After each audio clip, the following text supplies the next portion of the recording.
নিজের কাছে নিজের চ্যালেঞ্জ নেওয়ার আজকে দ্বিতীয় দিন। তাই তো এই যে অ্যালার্মটার জোরেই সকাল সকাল ঘুম থেকে উঠে পড়েছি, আর এখন বাজে 5টা 30। আগে উঠে একটু ভালো করে ফ্রেশ হয়ে নিয়েই চলে এসেছি এক্সারসাইজ করতে। আর জানো তো, সকালবেলা উঠলে বেশ ভালো লাগে। আর বেশ কি সুন্দর পাখির ডাক, সঙ্গে এই ঠান্ডা ঠান্ডা হাওয়াটা যেন একদম পুরো সারা দিনটাকে ভালো করার একটা ওষুধ মনে হচ্ছিল। আর তারপরে এক্সারসাইজ করে তাড়াতাড়ি করে ঘরের কাজগুলো সেরে নিয়েছি। প্রথমে উঠোনটা আর ওই যে ঘরের কোণগুলোতে বেশ একটুখানি নোংরা পড়েছিল, পাতা টাতা পড়ে তো, তাই সেগুলোই পরিষ্কার করে নিলাম। আর আমি যেগুলো এক জায়গায় করেছিলাম পাতা, সেগুলো মা নিয়ে ফেলে দেবে বাইরে, তাই জন্য মাও গুছাচ্ছিল। ততক্ষণে আমি ঘরগুলো ভালো করে ঝাড় দিয়ে সেই নোংরাগুলো ওতে ফেলে দিলাম। আর দেখেছো, প্রত্যেক দিন ঘর ঝাড় দিলেও কি হবে, ঘরে যেন নোংরা আর অফুরন্ত কেন যে হয় বুঝতেই পারি না। আর তারপরে ভালো করে রান্নাঘরটাও ক্লিন করে নিয়ে চলে এসেছি ব্রাশটা নিয়ে। মাম্মামের জামা কাপড় যেগুলো পরেছিল সেগুলোই আর কি ধুয়ে দেবো না, এখন ভিজিয়ে দেবো, তারপর যখন স্নান করব তখন একেবারে কেচে নেব। আর ওই যে ব্রাশ ট্রাশ করে চলে এসেছি। আর বাবু করেছিল চা, তাই তিনজনে এক জায়গায় বসে সকালে চাটা খেয়েও নিলাম আজকে। অনেক দিন পরেই সকালে চা খাচ্ছি, আর যেহেতু অনেক সকাল সকাল উঠছি এই কদিন, তাই ভেবেছি এখন থেকে চা বা অন্য কিছু যাই খাবো খেয়ে নেব। তারপরে স্নান হয়ে গেছে, আর এখন বাজে ওই 7:30টার মতন।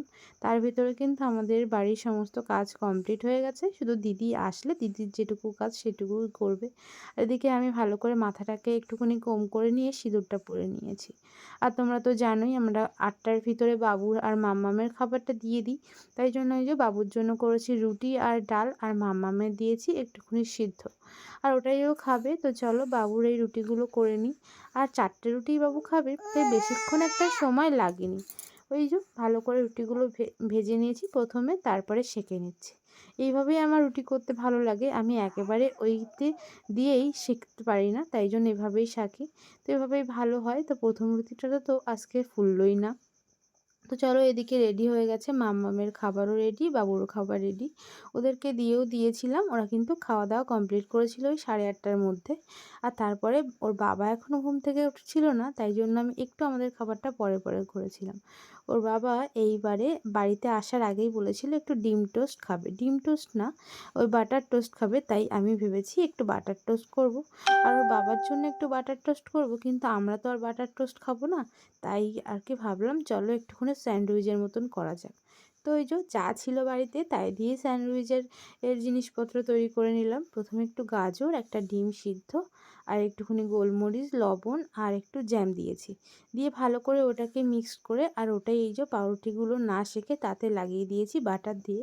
আর ওর বাবা যেহেতু বলেছিল একটুখানি বাটার টোস্ট খাবে, তাই এই যে ব্রেডগুলো হালকা হালকা সেঁকে নিয়ে এতেই আর কি বাটারটা দিয়ে দেবো, তাতে ওর বাবার বাটার টোস্টটা হবে আর আমাদের স্যান্ডউইচটা হবে। আর জানো তো, এভাবে খেলে না একটু অনেকক্ষণ থাকে, তাই জন্যই।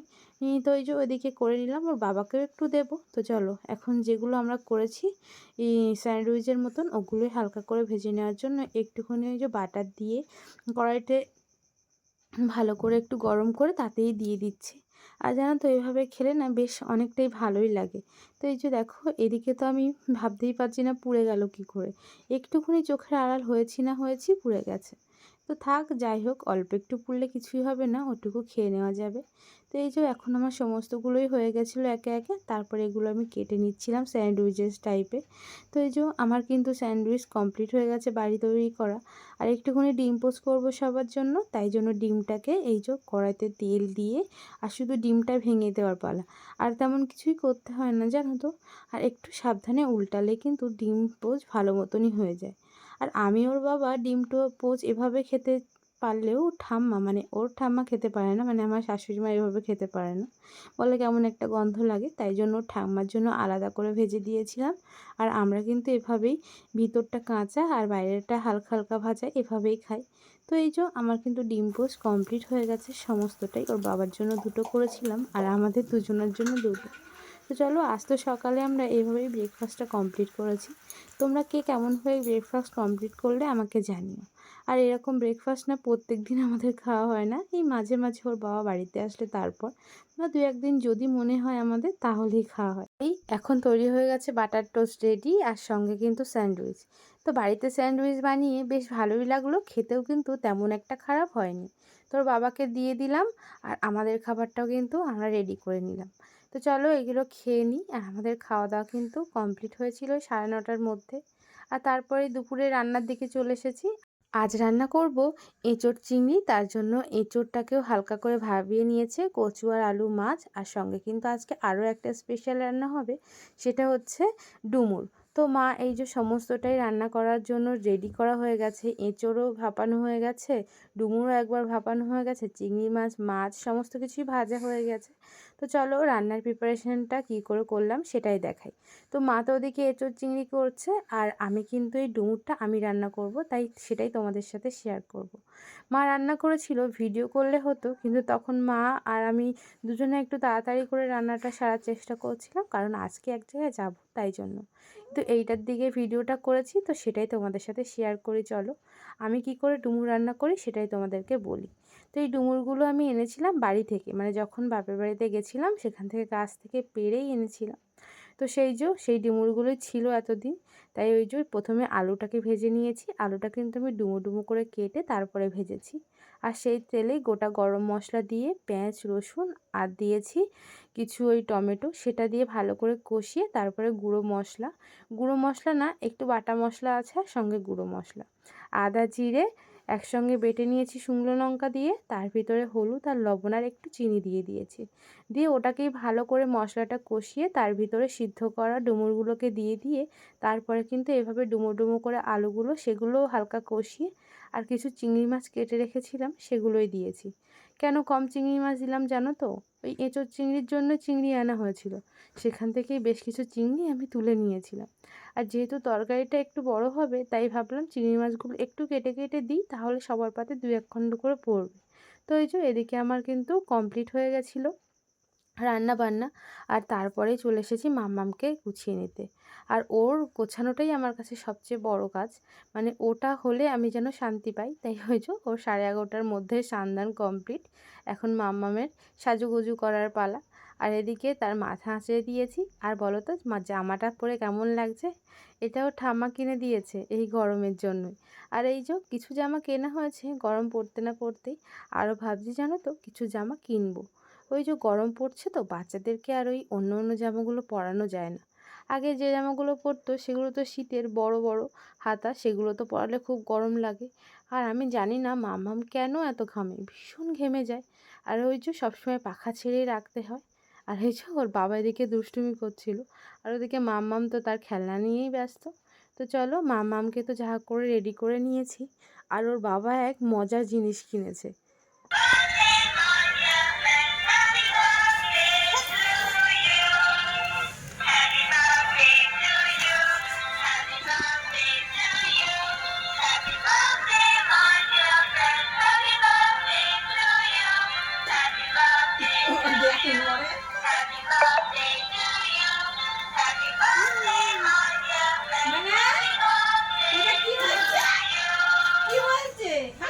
প্রথম তো মামামী ক্যাকটাসটা দেখে ভয়ে কান্না করতো, কিন্তু ওই যে অনেক দিন হয়ে গেলে যা হয়, তারপরে ওকে বুঝে গেছে। আর এখন তো ওর বাজনা দিলেই ওকে আগে কান ধরে পাকাবে তারপরে।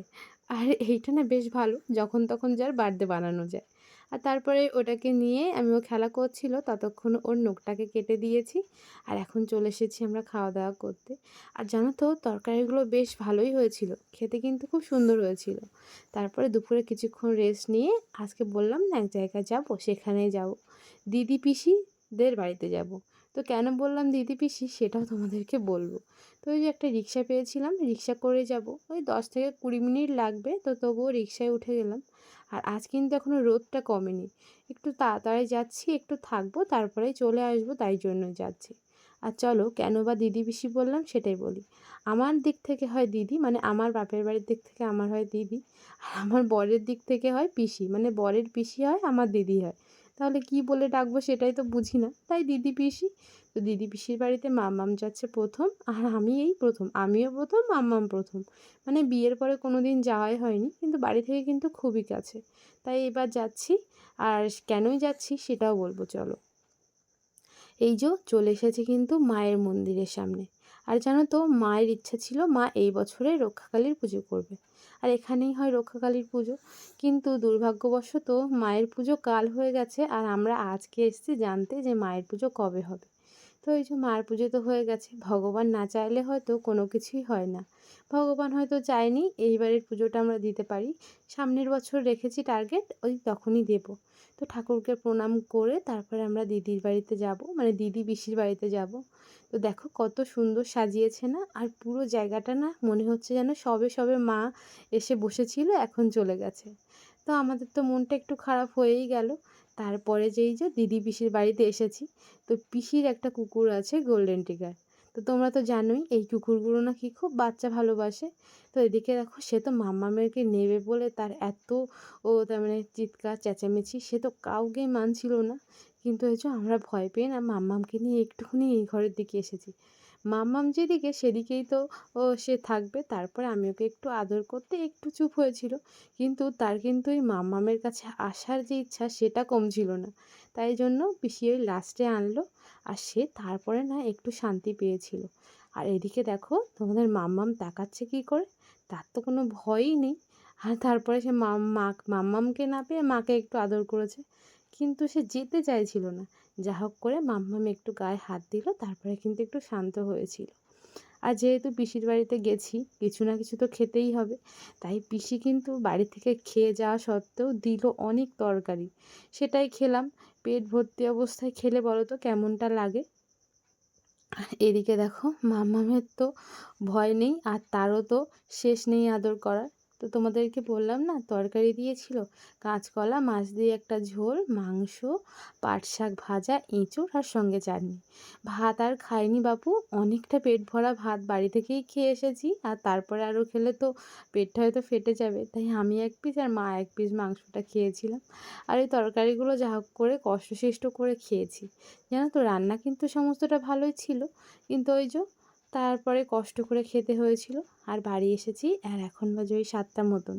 ওর বাবা আজকে চলে যাবে কাজে, তাই জন্য ওর বাবা রেডি হয়ে গেছে, আর খাবার দাবারটা আজকে বাড়ি থেকেই পাঠাবো। আজ রবিবার, কালকে সোমবার, কিন্তু ওই যে আর এবারে আনিনি বাইকটা, তাই কি ট্রেনে যেতে হবে, তাই জন্যই রেডি হয়ে যাচ্ছে। সন্ধ্যায় বেরোবে, যাতে ওখানে 8টার ভিতরে পৌঁছে যায়। এখন ওই ঠাকুরকে প্রণাম করে নিল, বাবা মাকে প্রণাম করে মাম্মামকে দেখবে, সে তো ঘুমিয়ে তাকে কত ডাকছে, তবু কিন্তু সে আর ঘুম থেকে উঠছে না। কিন্তু কি বলো তো, বাবার তো মন একটু না একটু দেখে যাওয়ার ইচ্ছা করে, তাই জন্য দেখো মুখটা দেখার জন্য কি করছে। জানি না এই মানুষটা 1 সপ্তাহ ভোর বাচ্চাটাকে না দেখে কী করে থাকে। তো চলো, ওর বাবা তো ডাকলো উঠলো না, তাই একটু আদর করেই চলে যেতে হচ্ছে। কি জানি কতদিন আর এভাবেই ওকে যেতে হবে, প্রত্যেকটা সপ্তাহে। তো চলো, ওর বাবা তো রেডি হয়ে গেছে, এখন বের হবে। আমি একটু এগিয়ে দিয়ে আসবো, ওই রাস্তার সামনে অবধি, আর বেশি দূর যাবো না। আর এই যে ওর বাবার এখন রেডি। তো চলো, ওর বাবা যাক, চলে সাবধানে যাক, এই বলেই আমি আর কি পাঠাই। তো আজ এই পর্যন্তই ভিডিওটা, তোমাদের কেমন লাগলো জানিও। আর যদি ভালো লাগে তাহলে লাইক কমেন্ট করে আমার বন্ধু হয়ে পাশে থেকো। আর তোমাদের দিনটাকে ভালো কাটুক, আর সবাই অনেক ভালো থেকো, সুস্থ থেকো, নিজেদের খেয়াল রেখো।